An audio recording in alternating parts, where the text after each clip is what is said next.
couple years ago, I decided I wanted to get my air compressor out of my garage because it was always kicking on. It was loud, you couldn't think over it. So I decided to change that system up.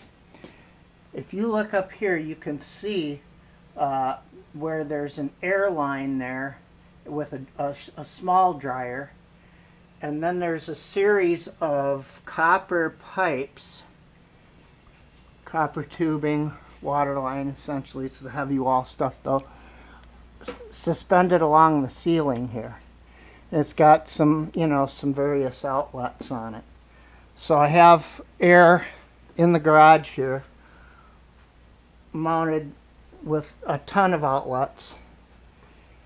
And then if you look at that red air line, that goes all the way across and out through the wall. I'll show you where that goes. But if you look at this small blue moisture dryer here on the left of the frame, that's where the air comes into the garage, that bit of copper there. Then there's some green, just flexible air lines to hook it all together with.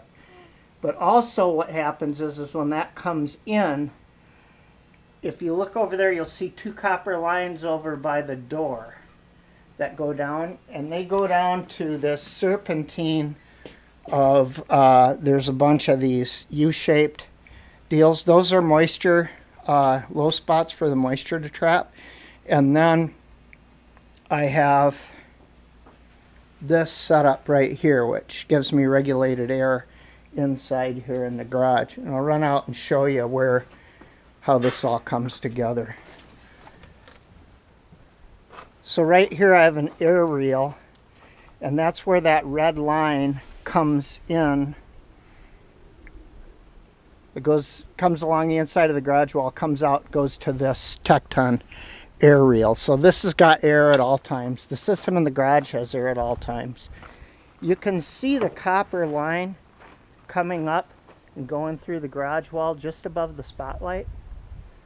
That is the air line. It goes underground, runs along this graveled garden area, kind of over to where that black, what looks like a clean out is, a short black round thing on the ground to the right of the power plant.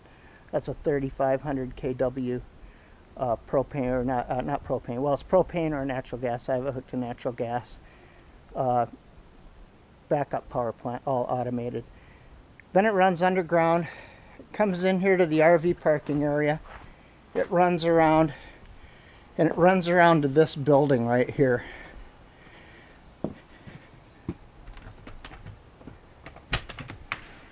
And I built this building, and inside of this building is this big Campbell Hausfeld compressor. Runs on 240. And so then the first thing it does, air builds up in the tank. It runs out through this hose up into this moisture dryer trap regulator. This has the drying beads in it, and the color keyed deal. You can tell when they need to be changed. And so this runs off 240, and it's on all the time, except if I go on an extended trip, then I shut it down and bleed everything down. But so the air goes out through the back wall of the shed, goes down in the ground, winds up in the garage over there where I showed you earlier.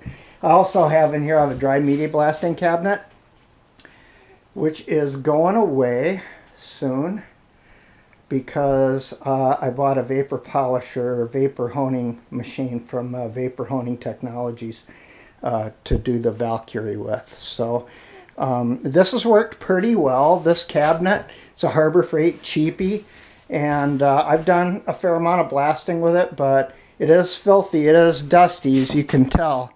And so you have to really clean up after yourself. And I've got a dust evacuation system on it. You can see that down there. It's a dust deputy, and it works okay, you know. But honestly, I'm going to go to vapor honing. So that's where that's gonna wind up next. So just so it's heated, it's insulated, it's well lit, it's got LED lighting, nice little building. That's just a dust collection system for my table saw. And other than that, yeah, so that's how I get my air.